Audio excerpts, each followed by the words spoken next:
नमस्कार आपण माने जदि कोनोसी कॉम्पिटिटिव एग्जाम पई प्रस्तुत हेउछंती ताहेले आजिर ई आलोचना आपणक पई बहुत खास हेबाकु जाउछि। आजि आमे भारतर सबु राज्य औ तारो राजधानी गुडी को एमिति भाबे मने रखिबा माने एमिति किछि ट्रिक सिखिबा जहा परीक्षार प्रेशर रे भी आदौ भूली हेबनी। सत्त कहिबाकु गले 28टा राज्य आउ 8टा केन्द्र शासित अंचल बापरे बैंकिंग परीक्षा भली हाई स्टेक्स टेस्ट बेले एते लंबा लिस्ट मने रखिबा काहा पई बा सहज समस्तंकर एई असुविधा हुए किंतु चिंता करंतुनी एहार समाधान आमो पाखरे अछि। तेबे आउ डेरी काहेंगे चालंतु आरंभ करिबा। आमर लक्ष्य केवल घोषिबा नुहे ना आमे एखाटी मिसी एमिति गोटे मेंटल मैप तैयारी करिबा जे परीक्षा हॉल रे प्रश्न देखु देखु उत्तर मनकु आसी जिवो। अच्छा तो आमर प्रथम टेक्निक हेउची भांगी दियो आउ शासन कर माने भारतर एते बड़ मानचित्रकू आमे छोटो छोटो सहजरे मने रखी हेबा भली भागरे बांटी देबा। एहाकू ही आमे कहूची आमर स्पेशल मेंटल मैप। चलंतु देखिबा एटा केमिति काम करे।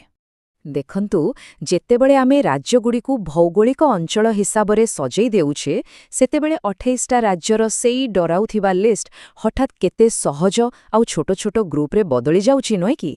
बस एइठु ही आरंभ हुए प्रकृत खेल। मुख्यतः आमे भारतकू एही 6टी अंचलरे बांटिबा उत्तर दक्षिण पूर्व पश्चिम केंद्रीय एवं सबुठु गुरुत्वपूर्ण उत्तर पूर्व। एही ग्रुप गुडिक ही आम मेमोरी ट्रिक्स रो मूल द्वार हेब। आउ एबे आसिला सबुठु मजादार पार्ट। चलंतु एमिति किछि मजालिया एमिति किछि अजब ट्रिक सिखिबा जहाकू आपण चाहिले भी भूली पारिबेनी। एगुडिको हेउछि तुरंत मने पकेइबार सिक्रेट। आसंतु प्रथम उदाहरण देखिबा।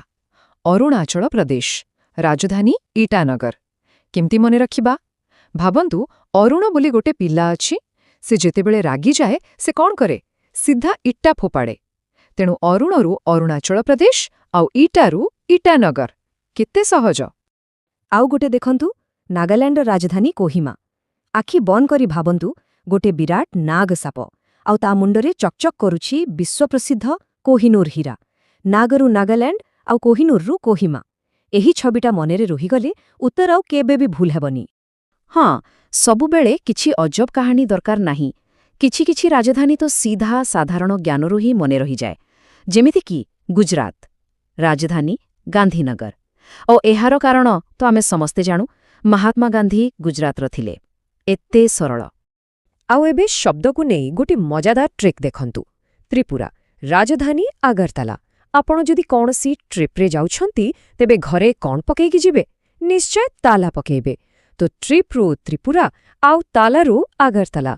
मजादार ना जानिचंती एही सबु ट्रिक्स पछरे गोटे वैज्ञानिक कारण भी अछि। आम मस्तिष्क ना शुखिला शब्द अपेक्षा चित्र को बेशी भल भाबरे मने रखि पारे आउ चित्रटा जेते अजब आउ अजौक्तिक हेबो सेते बेसी दिन मने रहिबो। परीक्षा पई एहा एकदम जबरदस्त टेक्निक। बेश बेसिक तो हेई गला एबे चलंतु टिके आगुकू जिबा। जो माने परीक्षा रे टॉप करिबाकू लक्ष्य रखिछंती सेमानंक पई एही प्रो लेवल सेक्शनटी बहुत ही जरूरी। आमे आजी जेउ राज्य मानचित्र देखुछि तारो मूलदुआ पड़िथिला 1956 मसिहारे। सेतेबेले राज्य पुनर्गठन अधिनियम अनुसारे भाषा को आधार करे राज्यगुड़िकर सीमा निर्धारण करा जायथिला। एही छोट ऐतिहासिक तथ्यटी मने रखिले परीक्षारे किछि जटिल प्रश्नर उत्तर देबा बहुत सहज होई जाए। एइटाकू भलो भाबे बुझंतु। राजधानी मुख्यतः 3 प्रकारर होई पारे। प्रथम प्रशासनिक बा एडमिनिस्ट्रेटिव जोंठी सरकारंकर मुख्य कार्यालय थाए। द्वितीय विधानसभा बा लेजिस्लेटिव जोंठी आईन तैयारी हुए।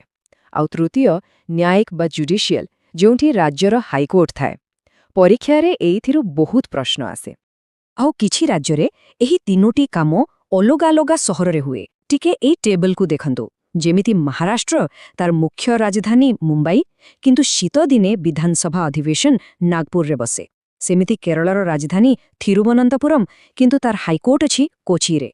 एही तथ्यगुड़िक टॉप स्कोरर मानंक पई बहुत गुरुत्वपूर्ण। एइटा तो परीक्षा पई गोटे हॉट टॉपिक।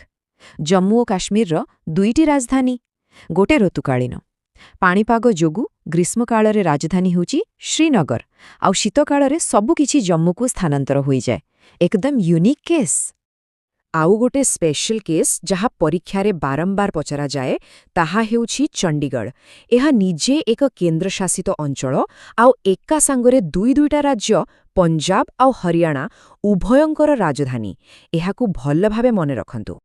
ଆଉ ଗୋଟେ ମୌଳିକ କଥା, ରାଜ୍ୟ ଆଉ କେନ୍ଦ୍ରଶାସିତ ଅଞ୍ଚଳ ଭିତରେ ଫରକ କ'ଣ? ସରଳ ଭାଷାରେ କହିଲେ ରାଜ୍ୟମାନଙ୍କର ନିଜର ନିର୍ବାଚିତ ସରକାର ଥାଏ, କିନ୍ତୁ କେନ୍ଦ୍ରଶାସିତ ଅଞ୍ଚଳଗୁଡ଼ିକ ସିଧାସଳଖ କେନ୍ଦ୍ର ସରକାରଙ୍କ ଦ୍ୱାରା ଶାସିତ ହୁଅନ୍ତି। ବାସ୍, ଏତିକି ବୁଝିଗଲେ ଯଥେଷ୍ଟ। ଠିକ୍ ଅଛି, ଏବେ ପର୍ଯ୍ୟନ୍ତ ଆମେ ଯାହା ସବୁ ଆଲୋଚନା କଲେ ତାକୁ ପରଖିବାର ସମୟ ଆସିଗଲା। ରେଡି ହୋଇଯାନ୍ତୁ। ଆରମ୍ଭ ହେବାକୁ ଯାଉଛି ଆମର ଲାଇଟନିଂ ରାଉଣ୍ଡ। ପ୍ରଥମ ପ୍ରଶ୍ନ, ଜଲ୍ଦି କୁହନ୍ତୁ, ମଣିପୁରର ରାଜଧାନୀ କ'ଣ? ହିଣ୍ଟ ହେଉଛି ମନି ଇଜ୍। ଜଲ୍ଦି ଭାବନ୍ତୁ। ଏକଦମ ଠିକ୍।